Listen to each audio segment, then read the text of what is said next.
বের হই, অনেক দিন পর মেয়েকে নিয়ে স্কুলে যাচ্ছি। আসুন আপনাদের সাথে শেয়ার করি। মেয়ে অনেক দিন অসুস্থ ছিল, অনেক দিন পরে আজকে স্কুলে যাচ্ছে 2 মাস পর। দেখতে থাকুন, আস্তে আস্তে স্কুল পর্যন্ত নিয়ে যাব। কেমন স্কুলে আমার মেয়ে পড়ে, কেমন লাগে ভিডিওটা অবশ্যই লাইক কমেন্ট করবেন। কিন্তু চলুন একেবারে স্কুলে গিয়ে দেখা হচ্ছে। অনেকদিন পরে স্কুলে যায়, কেমন লাগছে? কতদিন পর, তাই না? আমরা স্কুলে যাচ্ছি।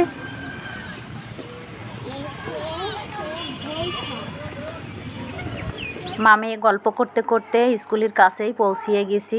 আজকে যেহেতু হাট, সেই জন্য অনেক লোকজনের কোলাহল। আমরা তারপরে স্কুলের মধ্যে চলে আসলাম। যে বাচ্চারা যে কত সুন্দরভাবে খেলাধুলা করছে, দৌড়াদৌড়ি করছে, একেবারে নিজের জীবনের স্কুল লাইফে চলে গেল। আবার তো মেয়েকে রেখে ঘন্টাখানেক পরে আমাকে বাসায় যেতে হবে। যখন এদের খেলাধুলা দেখি তখন মনটা ভালোই লাগে। আবার দুপুরে টিফিন নিয়ে আসতে যাব। কি যে শব্দ আর হইচই হচ্ছে। কে কে আমার মতো স্কুলের প্রাইমারি স্কুলের ফিল পেলেন কমেন্টে জানাবেন। মেয়ের টিফিন রেডি করছি, দুপুরে টিফিন। অনেক দিন পরে আজকে মেয়ে একটু স্কুলে গিয়েছে, কারণ মেয়ে বেশ কিছুদিন অসুস্থ ছিল, তাই স্কুলে যেতে পারেনি। আজকে গিয়েছে, তাই মেয়ের ইচ্ছা যে আজকে তার রোস্ট দিয়ে হচ্ছে কি ভাত নিয়ে যেতে হবে। তাই তো আমি ভাতটা রেডি করে নিচ্ছি। আর যেহেতু টিফিন দিয়ে দেবে, আমি নামাজ কালাম সম্পন্ন করে নিয়ে টিফিনটা রেডি করে নিয়ে তারপরে ওর জন্য রওনা হয়ে যাচ্ছি। আমার মেয়েটা এতটাই যে রোস্ট পাগল, সে রোস্ট ছাড়া আজ অন্য কিছু টিফিনে নিয়ে যেতে মানা করেছে। তাই ওর কথা মতো আমি আজকে শুধু 1 পিস রোস্ট দিয়েই নিয়ে যাচ্ছি, কারণ এই রোস্টটুকু দিয়েই ভাত খাবে ও। একেবারে রেডি করে ফেলেছি। এবার ব্যাগের মধ্যে ভরে নিই। পানি নিয়ে যেতে আজকে বলেছে প্লেট নিয়ে যেতে হবে, প্লেটে করে সে নাকি অনেক আরাম করে খাবে। এবার ভরে নিই বক্সে।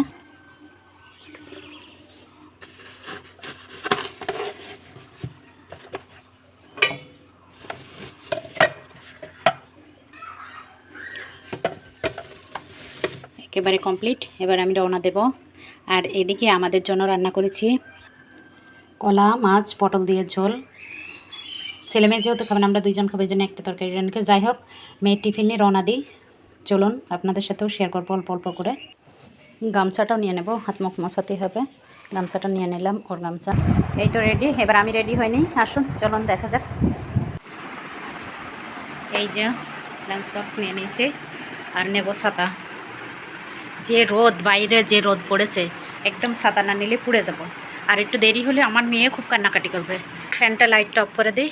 চলুন। যে কি প্রচণ্ড রোদ, দেখে বুঝতে পারছেন। আমি তো ছাতা মাথা দিয়ে হাঁটছি, কি গরম আল্লাহ। এভাবে হাঁটতে হাঁটতে মেয়ের স্কুলে চলে যাব। চলুন স্কুলে গিয়ে দেখা হচ্ছে। এই নিশাত্রা কি ভাত খাচ্ছে দেখবো আমি। গরু মাংস, তাই না? আর তুমি কি ডিম দিয়ে? আর তুমি কি? এই টমেটো তো ভালো জিনিস, ভাগ্য খারাপ হয় কি করে? হ্যাঁ সবাই তো, এই সবাই আজকে ভালো জিনিস দেখাচ্ছ। তোমার তো ভালো জিনিস ভালোই লাগে না। কেন খাও না? তরকারি খাবা, গায়ে শক্তি হবে। আর তুমি কি দেখাচ্ছ? ভর্তা। সবারই সাথে একটু দুষ্টামি করলাম। সবাই আসলে আমি প্রত্যেকদিন আসি, সব বাচ্চাদের সাথে আমার এত বন্ধুত্ব সম্পর্ক হয়ে গেছে যে ওরা সব কিছু আবদার করে আমার কাছে, অনেক কিছু বলে। যাই হোক, সবাই কিন্তু আজকে অনেক মজা করে খাচ্ছে। প্রায় বাচ্চারা আজকে মাংস দিয়ে ভাত নিয়ে আসছিল। আর আমার মেয়ের কথা তো বলবোই না, তার পছন্দের রেসিপি যেহেতু আজকে ছিল রোস্ট, সেই জন্য তার ভাতটা আমাকে খাওয়াইয়ে দিতে হয়। যাই হোক, খাওয়া দাওয়া শেষ করে নিয়ে আবার একটু বারান্দায় এসে দাঁড়ালাম। বাচ্চাদের এই খেলাধুলা হচ্ছে, তাই দেখছি ওরা অনেকক্ষণ ধরে খেলাধুলা করলো, যতক্ষণ টিফিন চলছিল। আমার মেয়ে আসতেই দেয়। কেমন হলো ভিডিওটা? ভালো লাগলো অবশ্যই এটা লাইক কমেন্ট করবেন। আর কে কে প্রাইমারি স্কুল ফিল করলেন অবশ্যই, আর কে কে আমার এই ভিডিওটা দেখে প্রাইমারি স্কুলটা মিস করলেন কমেন্টে কিন্তু জানাবে। বাচ্চাদের অনেক হইচই ছিল, শব্দটা মিউট করে দিয়ে নিজের ভয়েস দিলাম।